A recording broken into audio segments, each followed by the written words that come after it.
wabarakatuh. Assalamualaikum warahmatullahi wabarakatuh. Alhamdulillahirabbil alamin. Yang ayat An-Nisa surah ke-105 itu Allah menyuruh pada rasulnya otomatis dengan umat-umatnya. Ini suruh untuk Al-Quran, untuk menjalankan apa yang menjadi perintah dengan Al-Quran ini, untuk memisahkan di antara manusia semua ya, sesuai dengan yang diwajibkan kepada Allah. Sedangkan dalam kehidupan sehari-hari itu, apalagi di zaman sekarang yang semuanya serba digital, semua berita-berita bisa masuk, itu dalam kebenarannya itu belum tentu. Nah, ini bagaimana caranya untuk memisahkan antara ini hak dan batil ini dalam, walaupun hanya dalam kata-kata itu juga membuat kita untuk berpikir, kadang-kadang bisa untuk mempengaruhi orang untuk mengeklaim atau merujuk ke suatu yang negatif kepada orang lain. Ini bagaimana caranya agar kita tidak terjebak dalam hal ini, Pak? Terima kasih. Ya, terima kasih. Ya, ada lagi dari ibu lain. Jadi sebenarnya kalau orang itu dipisahkan antara orang beriman bertakwa dengan orang yang berkhianat, maksudnya dia berkhianat atau bagian khianat kan bagian dari 3 ciri khas orang munafik ya. Khianat, kemudian kalau dipercaya ingkar janji dan tidak menepati janji, itu kan kalau bicara bohong itu kan ciri khas orang-orang munafik ya. Nah, kita bicara khianat, salah satu ciri khas orang munafik ini mudah sekali memisahkan. Jadi saya pernah dengar Pak Kiai Tuman salah itu, kalau dia kumpul dengan orang-orang yang suka bohong tentang khianat, dia pergi, dia nggak mau. Saya pernah dengar dia nggak mau, dia hindari dia. Atau dimanapun kalau kita berkumpul majelis seperti ini, ada yang justru tidak mendengarkan tapi justru ngurumpi dewe, ngomong dewe, kemudian itu juga nggak boleh, itu bagian dari orang khianat pada Allah ya. Nanti kena pasalnya apa? Dalam surat Al-Mulk dikatakan bismillahirrahmanirrahim, alam taku ayati tutla alaikum wa kuntum biha tukadzibun. Di mana saja engkau ketika dibacakan surat-surat Allah kamu tidak mendengarkan, kamu justru ngomong sendiri, bicara sendiri, itu tempat khianat pada Allah. Akan kena pasal ayat tadi itu. Apalagi di dalam masyarakat kita paham ya, kita paham mana yang suka ke masjid, mana yang tidak suka masjid ya, mana yang suka kumpulnya karo wong-wong sing saran ngaji, kalau kumpulnya seneng nyanyi, itu Pak Haji Karsono paham di wilayah musolanya dia paham. Sehingga kumpul yang musola apa ya Pak Haji Karsono ya, tidur menikmati ya, nggak apa-apa tidur. Tapi beliau juga tahu mana yang kalau kumpul kalau nyanyi-nyanyi itu ada juga ya. Jadi kita harus paham. Ada yang suka ngaji seperti rajin, ikut buka bersama, misalnya ikut ngaji ini. Tapi di luar nanti ngurumpinya nggak karuan, ya. Sesama jamaah jadi nggak solid. Di luar tuh ngomongin jamaah yang lain itu.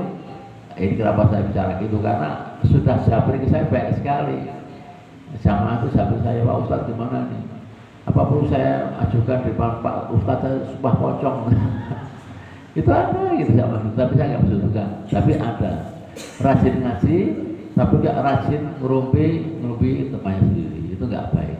Berarti pahalanya hilang, nggak dapat pahala ngaji hari ini ya, yang semuanya. Itu otomatis terpisah, ya terpisah. Di dunia terpisah karena kita paham, ya kita hindari. Kalau nanti di akhirat lebih jelas lagi. Assalamualaikum bima sobartum, ya. Lain mau batal ya. Atau ada juga dalam surat Yasin itu gimana Mas Ustadz Malik? Salaman qaumi rabbikum. Gimana? Wamtajul Ya muslim itu Allah perintahkan, hai engkau orang-orang yang baik karena kanan, engkau orang yang jahat benar. Itu kan gitu tafsirnya. Ke kiri sana, gini, itu orang yang baik. Yang suka ngerupi, yang suka jahat, suka apa tuh nggak bersama ke kiri. Bersama siapa? Malik, bukan Malik ini loh ya. Siapa? Malik siapa? Itu Malik siapa? Ya, menjaga neraka. Neraka. Ini ada di dunia menjaga neraka. Ya Allah apa Malik ya. Ya. Dan kau sana kanan dengan siapa? Mbah Ridwan. Siapa Mbah Ridwan? Baru penjaga surga kan itu ya. Mau gitu kita mau mana kanan, kalau kanan kita maka tidak terlibat dalam merupi dalam apa yang mengkhianati teman sendiri, nggak mau kita sama Mbah Ridwan saja ya, itu ya Bu ya paham ya. Pertanyaan berat itu nggak sembarang bisa jawab. S2 monggo dari tengah. Ya Ustadz Tatur, silakan. Bismillahirrahmanirrahim. Assalamualaikum warahmatullahi wabarakatuh. Waalaikumsalam. Agak keras biar didengar dari yang online. Iya, ini mic-nya. Terus. Oh itu apa tuh? Siap. Udah sarapan toh? Atau karena sudah sarapan ya.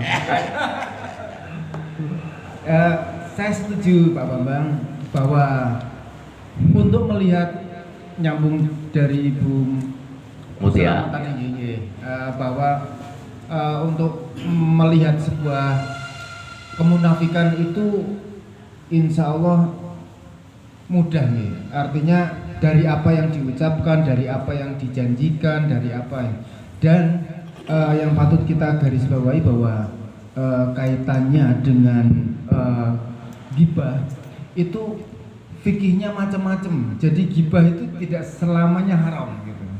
Jadi kalau kita memberitahukan misalkan ada satu hadis memberitahukan bahwa di sana ada pedagang yang timbangannya itu curang. Kita itu malah wajib memberitahu yang lain supaya yang lain tidak memilih pedagang itu gitu. Ya, diantaranya kalau bicara tidak ditepati, kalau janji itu meleset. Jadi ini bukan mengada-ada atau membicarakan seseorang. Iya, betul Pak Bambang. Ya, intinya bahwa kalau melihat kepada sesuatu hal terus ada yang membicarakan seseorang, itu malah justru perintah gitu. Kalau kaitannya dengan memilih pedagang, memilih pemimpin, ya karena banyak bukti. Terus kemudian contoh ketidaksukaan terhadap Islam mempromosikan kayak makanan haram gitu, bipang atau babi panggang. Terus kemudian banyak hal mobil SMK ya. Terus kemudian Omnibus Law, KPK yang berbau Islami dipecatin, terus diganti yang bisa disetir, macam-macam banyak hal. Dan kita bisa berkolaborasi dalam hal ini kepada umat Islam yang punya rasa jihad tinggi. Jadi tahunya Ade Armando itu adalah munafik. Ini adalah juga karena yang diucapkan beliau sendiri gitu. Jadi bukan sebuah ghibah gitu. Artinya yang diutarakan kemudian yang kita bisa serap besok B, terus kemudian cenderung berbicaranya konflik terhadap Al-Quran, menciptakan suasana keruh berkenaan dengan akidah. Itu. Ini menambahkan, maaf, bukan bertanya Pak Bambang. Ya. Saya demikian. Assalamualaikum warahmatullahi wabarakatuh. Ini Pak Iman lebih lengkap. Ya. Assalamualaikum warahmatullahi wabarakatuh. Assalamualaikum. Jadi memang itu yang kita bahas atau kita kaji ini adalah hal-hal yang relevan terjadi di kehidupan kita sehari-hari. Ya. Namun saya juga supaya misalnya gibah atau fitnah atau apa yang lewat IT, Pak. Lewat IT, Ya, medsos berarti. Medsos. Ini kan penting juga. Misalnya seorang ketua MUI itu ya memberi ucapan selamat atas tersangkanya Roy Suryo CS. Nah ini hal seperti itu apakah pantas gitu? Seorang ketua MUI yang sedemikian dahsyat jabatannya kita hormati, kok hanya remeh-temeh menyatakan hal seperti itu? Nah, ini mestinya ya ketua MUI sendiri atau bagaimana ada aturannya. Jawa Islam itu ya termasuk seperti itu ya pengkhianatan, kemudian gibah tadi termasuknya apa ya. Nah ini yang sering disalahgunakan oleh umat Islam itu sendiri. Tadi contohnya seperti Adi Armando yang menyatakan tidak ada di Quran surat 5 waktu. Namun Adi Armando ini memang sifatnya pemfitnah seperti itu tidak di bidang sholat aja ya, perintah sholat, tapi di bidang dia juga perintah sholat dan tidak memahami kalau dia itu hanya diperalat ya, hanya diprofoto sama suatu lembaga seperti itu, Pak. Jadi mohon kiranya dari mungkin ikatan ulama yang dimaksud gibah lewat media sosial, IT itu harus ada aturannya juga. Jangan sampai Al-Quran ini ketinggalan zaman ya. Oh kalau gibah itu kan ngomong langsung seperti saya ini ngomong gibah menjelek-jelekin Pak Catur, menjelekin siapalah ini namanya gibah. Tetapi kalau lewat IT kan hanya tangan saya, bukan mulut saya, hanya jari lentik saya yang menyatakan dan memfitnah teman-teman semuanya. Nah ini aturannya bagaimana yang jelas, Pak? Ya. Assalamualaikum warahmatullahi wabarakatuh. Jadi kita harus punya akal, kita gunakannya. Apa artinya Allah memberikan akal kalau kita tidak guna akal? Yang dimaksud ini akal yang positif, bukan akal yang negatif. Karena ada dua jenis manusia, ya. Yang satu menggunakan akal untuk berbuat yang positif, satu yang berbuat untuk negatif. Oh, itu Pak Ketua datang toh di belakang toh. Ini suruh tanda tangan dulu. Mangke. Ya. Ini nanti ditandatangani. SPJ. Ya, akal gitu. Akal dan budi itu akan pertama-tama akan dipertahankan di depan Allah. Lah orang membela kesenangan dunia karena urusannya dunia, membela mati-matian. Saya juga misalkan ya, semua ulama misalkan kalau MUI betul bicara seperti itu, mestinya dia harus netral dan dia harus memberikan komentar sesuai dengan harkat martabat sebagai pembuat fatwa bahwa ini benar itu salah itu berdasarkan Quran dan hadis bagaimana. Kalau dia berkomentar memihak itu sudah bukan MUI lagi ya. Itu yang kita salahkan. Kita sedikit membedakan dulu antara hibah dan fitnah. Ibu-ibu ada yang paham nggak? Ada, nggih. Hibah dan fitnah apa bedanya apa, Bu Mutia?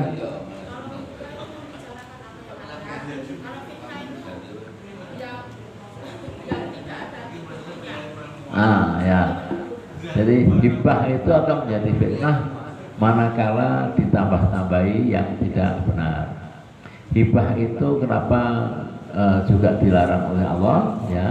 Karena akan terpancing menjadi hal-hal yang akhirnya menjadi fitnah. Hibah itu adalah embrio dari fitnah. Hibah tingkat dasar hibah.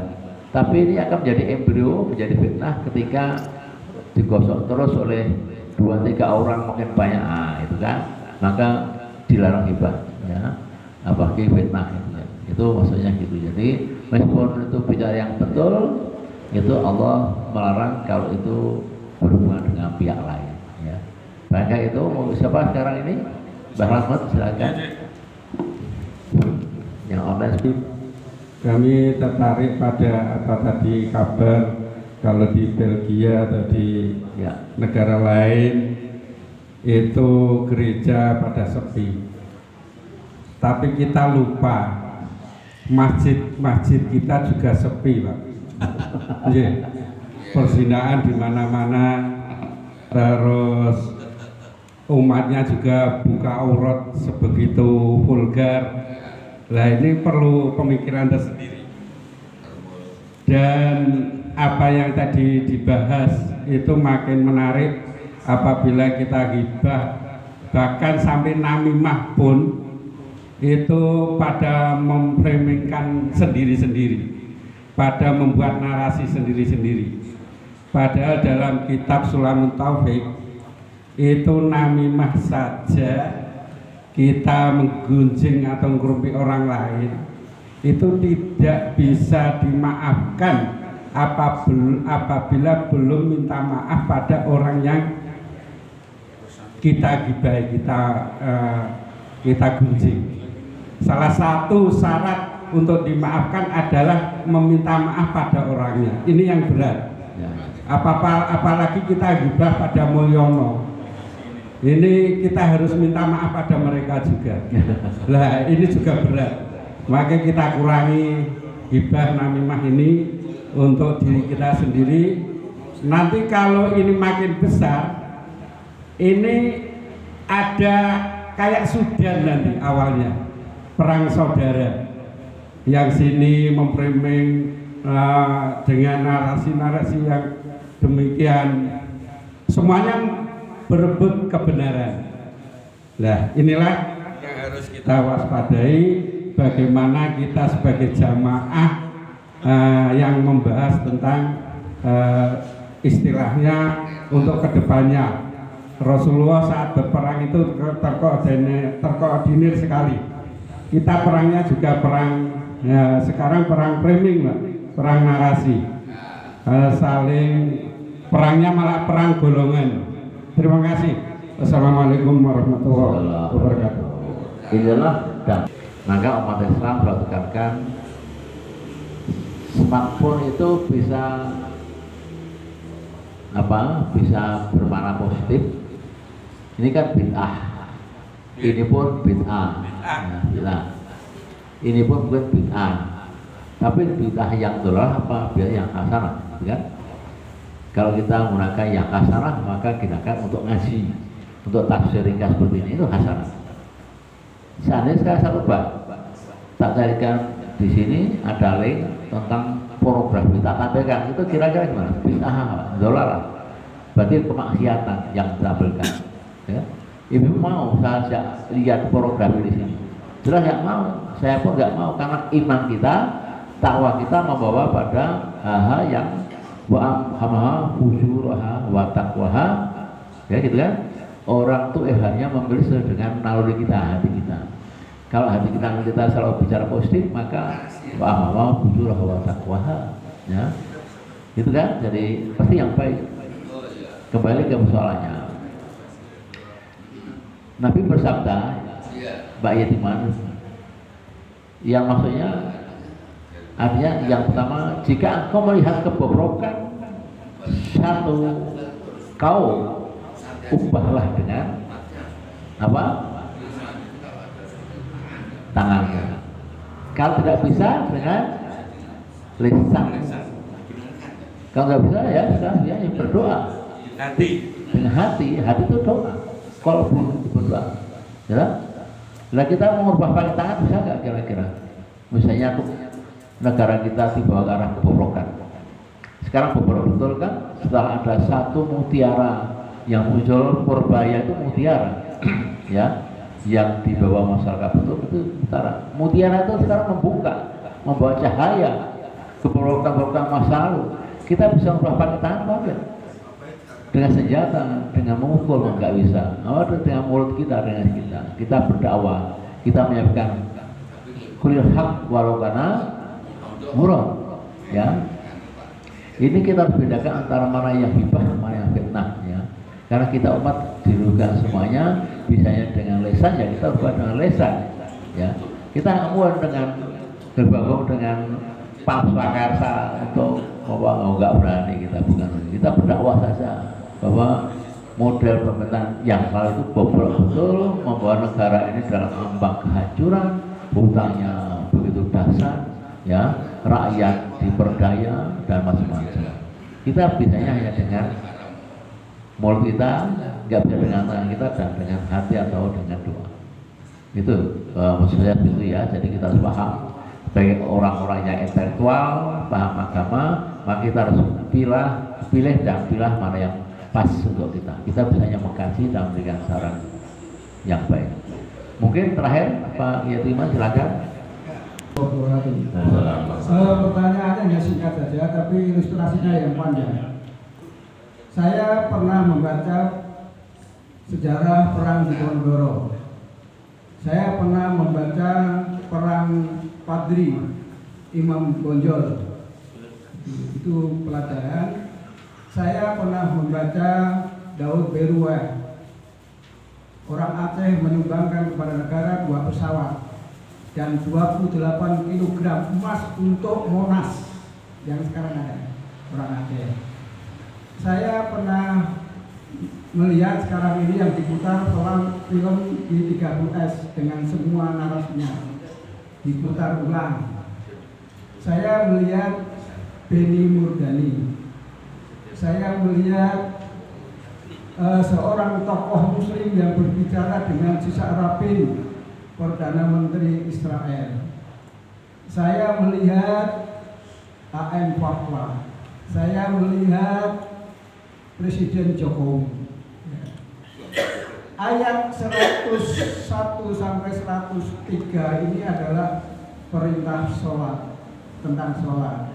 Ayat 104 sampai 109 berisi tentang musuh-musuh Islam dan pengkhianat.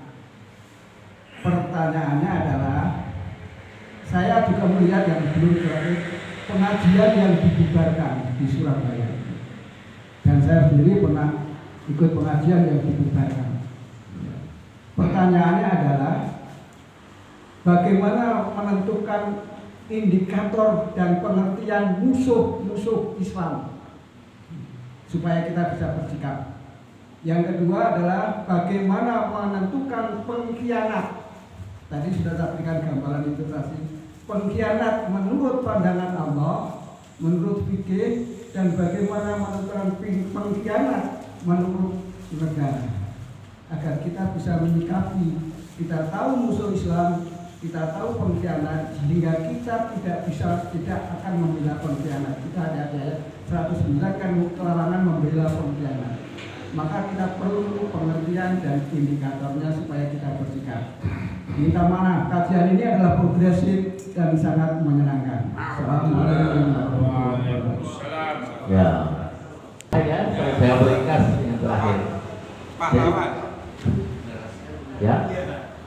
Jadi kalau kita bicara fikih, usul fikih yang pernah saya pelajari secara akademik ya, itu ya hanya fikih yang berdasarkan Quran, ijtihad.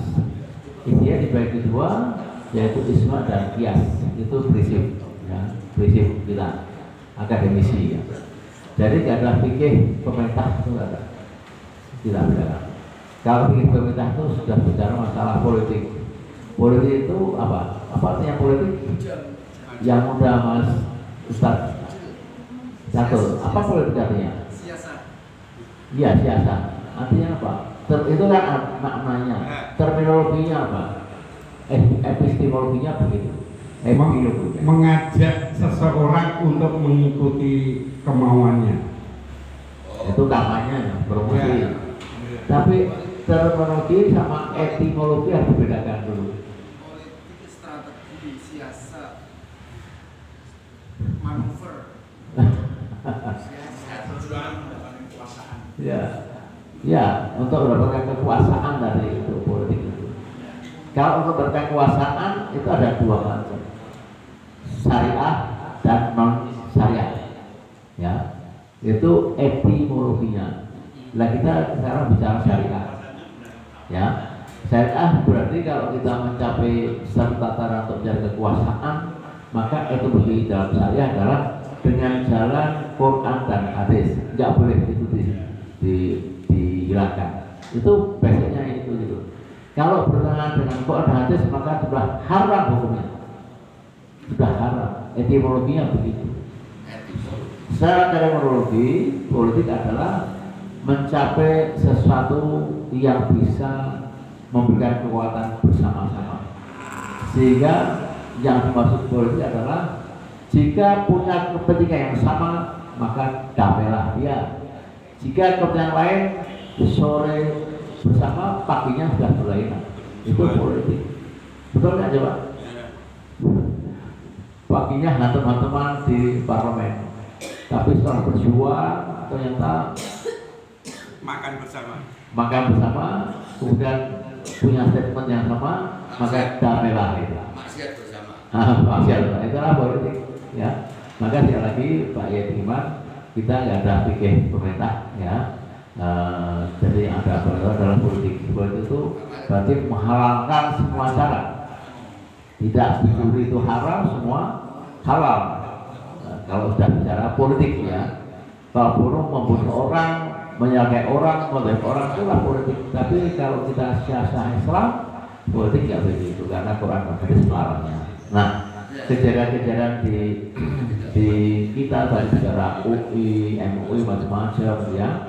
Kita kalau kita analogkan dengan syariah, jalan itu semua melanggar hak manusia, melanggar hak sebagai umat, bahkan ulama pun melanggar. Tadi yang disebut Pak Yuta tadi itu, saya menyatakan itu kalau betul, saya belum baca betul. Itu berarti sudah melanggar etika dan moral keagamaan. Itu haram hukumnya itu, ya, haram. Tapi kalau kita bicaranya betul yang hak, maka kembali pada kata Nabi, kul hak walau kana murad, ya. Ya betul, gitu kan? Nah sekarang kita punya mutiara satu Purbaya, ada di reformasi kepolisian, ada Pak Mahfud. Coba kita lihat hasilnya gimana.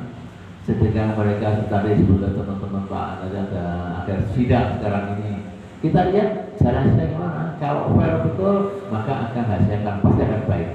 Akan misalkan kemudian mana yang baik, mana yang buruk akan dipisahkan lewat pengadilan tadi itu. Tapi kalau pengadilan itu tidak fair karena urusan dunia, maka ini akan salah jadi benar, yang benar salah. Itu tataran dimensi dunia. Dunia akhirat lain lagi, ya. Allah akan membela orang-orang seperti kasusnya Tu'mah ini, ya. Tu'mah ini apakah dimaafkan oleh Allah? Insya Allah. Cuma bertobat dan dimaafkan Allah. Dan kali itu ulasan singkat, semoga ada manfaatnya. Kurang punya kalau ada kata yang kurang pas, mohon dimaafkan sebagai penceramah pada pagi ini.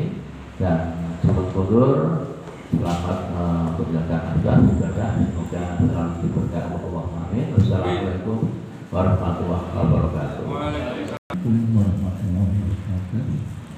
Jamaah Majelis Subuh Istiqomah Ungaran Barat yang dirahmati Allah dan dimuliakan Allah. Barusan kita dengarkan kajian yang dibawakan oleh Bapak Haji Muhammad Umar As-Siddiq. Marilah kita kesankan di dalam hati dan niat kita untuk amalkan dan kita sampaikan kepada saudara-saudara lain. Dan untuk kesempurnaan majelis ini dan memaafkan dalam penafsiran dan mendengarkan, maka kita tutup dengan doa kifarah majelis. Subhanakallahumma wa bihamdika asyhadu an la ilaha illa anta astaghfiruka wa atubu ilaik. Assalamualaikum warahmatullahi wabarakatuh.